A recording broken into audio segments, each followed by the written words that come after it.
So I have this premise in the world of classical music. I have all of these thoughts about why we seem anxious sometimes in music to pre-educate, to make sure that we are telling you before you come to a concert exactly what it is, exactly why you're going to like it, exactly that you are going to like it. Like there's this, right. We're giving you all this security about exactly what the thing is. Whereas when I go to a restaurant, I don't necessarily want to know any of those things. I mean, I want to know that it's going to be good. Like there are ways that I have, but I don't. Why do we play the Tchaikovsky concerto all the time? Why do we play it all? Yes. Why do we have so much anxiety about making sure that things are familiar and understood and like quantified? That's right. Like when I was a kid, I used to go busking with my sisters in the streets, and we had this thing where we would play Eine kleine Nachtmusik once. People loved it, and we'd gather around, and then we would play some other piece of chamber music that people weren't familiar with, and everyone would walk away and give us some money as they leave. And so we would do it back and forth. Eine kleine Nachtmusik, and then something we wanted to play back and forth so that we could draw a crowd and then push them away. You know, I think a lot of it has to do with the fact that people eat 3 meals a day and people are eating all the time, whereas people aren't necessarily engaging with music in the same way, and that like, music is a special occasion for a lot of people, you know. And you might have it on in the background, and some people, of course, do listen to it intently and with purpose daily. And I think those are the types of people who tend to go to more exciting new concerts where there isn't just familiar material being presented.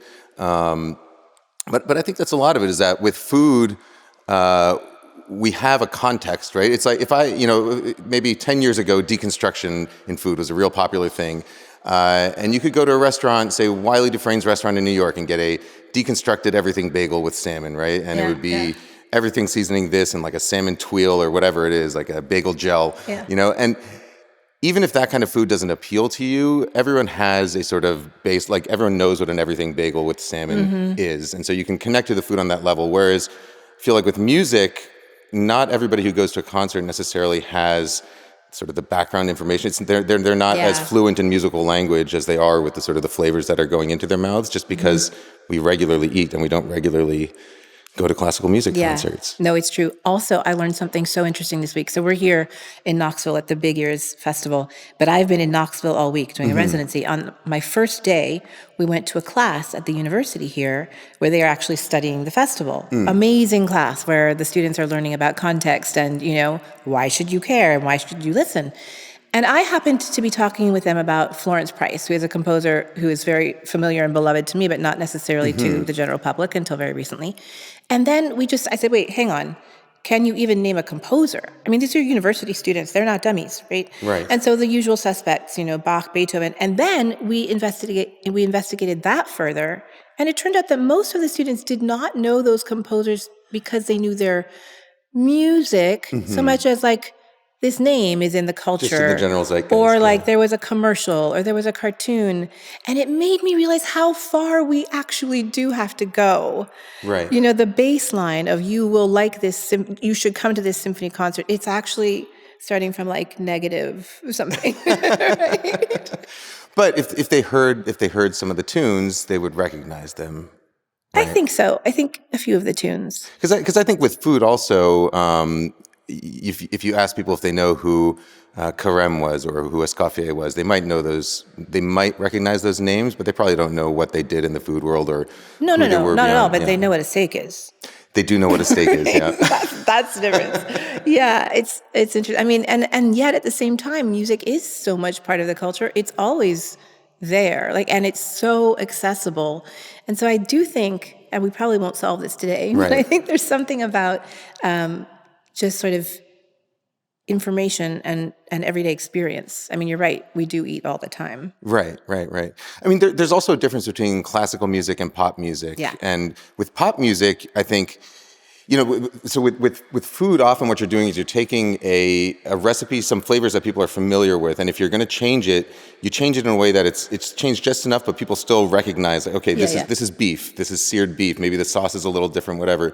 And I think it's sort of similar with pop music, where it's like, all right, we got this 4/4 beat, we've got these chord changes that everyone recognizes, the same maybe 4 different patterns that are in every song.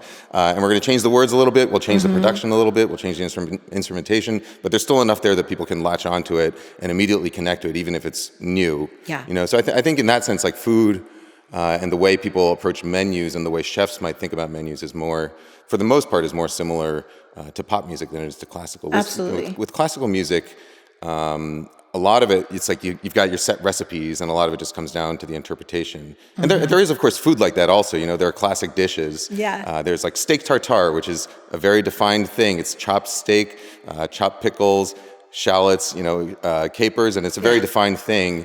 And so, in a lot of restaurants, it just comes down to execution, right? And so there might be sort of small variations in interpretation, but the dish is the dish, and you're going to recognize it from place to place in the same way that the Tchaikovsky concerto is the Tchaikovsky concerto. But you're also talking about trust. And for a pop artist, I think generally people are following you and listening to you because of a sound or, a persona or both of those things that you have created that are uniquely yours. And of course, we have challenges in that in classical music too, because we're playing, scores that don't shift. But there is something about this trust thing and this experience thing. I know if I go to a Beyonce concert, I know what the experience is going to be. I don't necessarily know exactly what she's going to sing. She's probably going to sing things from her new album, and I hope she's going to sing my favorite songs. But you're entering into an experience. And that is something that I try to advocate for a lot in classical music. And it's also why I do this show, because I think that, to know who you're engaging with is also important, not just what the music is. So we're talking about all this, and some people who are watching may not know that you are also a practicing and a lifelong musician. Amateur musician. Well, okay. You started as a kid. I have an older sister who played violin when she was 4, and so I heard her practicing growing up. And so when I turned 4, I asked my mom if I could play violin also. I've been playing, use the Suzuki method, been playing violin since I was 4, and I continued it all through high school. And then when I got to that point where we were deciding what college to go to, was sort of, do I go to a music school or do I go to a traditional college? And I eventually decided to go to a traditional college, which I think ultimately was maybe the right decision. Although, I've had a lifelong love of music, and I've had a lifelong dream of continuing to play music, which I get to do now, which is nice. So where did the food direction come from? The food was a summer job. The summer after my sophomore year of college, I was switching majors, and so rather than working in a biology lab that summer, I thought, okay, I'll take the summer off, and I just needed a job to make some money. So I was looking for a job as a server, and one of the restaurants I went to said, we don't have a position for a server, but we have a prep cook who didn't show up this morning, so if you can start this afternoon, you can have a job as a cook for the summer. And so I said, okay. I'd never cooked before in my life, really. But I took a job as a prep cook. That day they had to literally show me how to properly hold a knife. Like I remember I was slicing oranges for the bar, and I couldn't get like an even slice out of it because I was holding my knife incorrectly. So one of the other prep cooks had to come and show me how to properly hold a knife and how to slice an orange on my first day. But I loved it. I loved the work of the kitchen. I loved sort of the pace of it. In similar ways, it's to the reasons why I like music, because with music you're literally creating something out of thin air, right, and sending it out into the audience, and getting people to bond over that and to connect with each other and with you over that. I talk a lot and think a lot about music and food also as these conduits for culture and for cultures to cross and collide. And there's this story, I probably have gotten it wrong over the years, but there's this story about a tenement building in New York City back in, when there was all this rapid immigration, and the kids playing in the stairwell, and they would, their moms would like send them off with a piece of bread for the snack. But all the breads were different, but they would trade bread. Right. Right. And so, all of a sudden you're tasting Italian bread, even though your family's from Ireland. And I love that story. And, I work in American music and trying to make the case for it as a place where our cultures beautifully come together. And I just do think a lot about how music and food seem to me to be the most powerful places where cultures mix. Yes, right. You can tell a lot about a culture from its food and from the type of food and from the type of music that they listen to. And it's something that's sort of purely aesthetic in that sense. It's like there's no function to music other than sounding good and bringing people together and enjoying something. I think, I don't know, maybe you disagree. I mean, yes, generally, yes, I suppose, yes. I think it's music though. I mean, there's music that touches life passages, right? Right. There are lullabies and there are love songs and there are songs you sing in mourning and there's, that kind of thing. I do think of music as deeply connected to human moments. I know that you are trying to bring your two cultures together, right? Working on a project to bring the music part of your life and the food part together, which I love, and I think, we should do that as much as possible. Yeah. Tell me what's in the works. Yeah, well, so last year, so when I moved to Seattle, I got in touch with some old friends of mine who are at the Seattle Chamber Music Society, and they asked if I wanted to do some kind of cross-promotional thing with them, and they're like, yeah, let's just do some like social media videos, and I was like, why don't we just do a show? And they were like, okay, and so I sat down with James Ennis, and we talked about what a show like that could look like, and so we decided to do a sort of large stage show at the auditorium in Benaroya Hall, and so it's called Tasting Notes. And the idea of the show is exploring the parallels between food and music, and the show is sort of always in progress. We've only done it once, and this year we're doing it another 3 times in 3 different locations, and so it's sort of still in an experimental phase. But the way we did it was we had local chefs from Seattle, as well as members of the Seattle Chamber Music Society, on stage at the same time, and so that the audience sort of sees the chef working and hears the music, and then and we coordinated so that the food and the music sort of have an aesthetic link to each other, and then in between each movement we had conversations about various elements of food and cooking. So last year was mainly about the difference between art and craft and how those two elements kind of intersect and intertwine, both in food and music.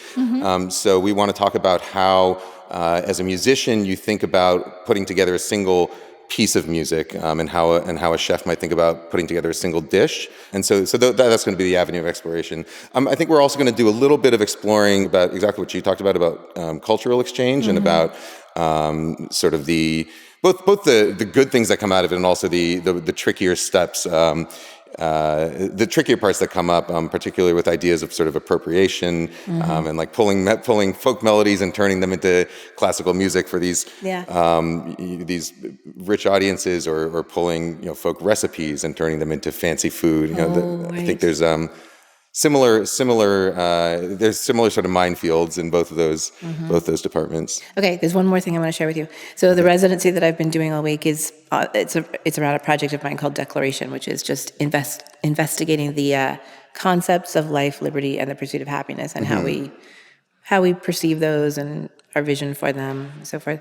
And food keeps coming up a lot. Like if you ask, little kids about where they find their happiness, right? Food is often the answer. So I was just going to ask you if you have anything to share about either how you find or how you give happiness through food.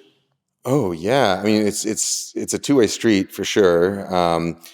I find happiness through food because when I love traveling and I like learning about new people and about new places, and I find that food for me is always the easiest entry point to that. I think there's no easier and faster way to learn about a person than to sit down to a meal with them, or better yet, go to a meal at their house. And have them cook for you, and likewise, I don't think there's a better way to show appreciation for a person than to. My instinct is to feed someone when I want to do something nice for them, cook them a meal, invite them over to my house, and give them a taste of sort of what I am. And because when you cook for someone, you're not just making something that you're thinking about everything. You're thinking about, okay, what is this person going to enjoy? What is their current life situation? Like, did they just have a baby and they need a meal, or did they have like a death in the family? Or when you share food with someone, you're not just providing them with a gift, you're also sort of sharing a part of yourself and really, I think, revealing a part of yourself to them. So you get that connection really. And I think you do too with music. I mean, of course, yeah, right? Yeah. That is what happens. There's almost always somebody in that room, in that space, who comes after the concert and says, that piece that you played, that melody took me to this memory, of course, and it brought the tears and it brought the feelings, and I think we're so lucky.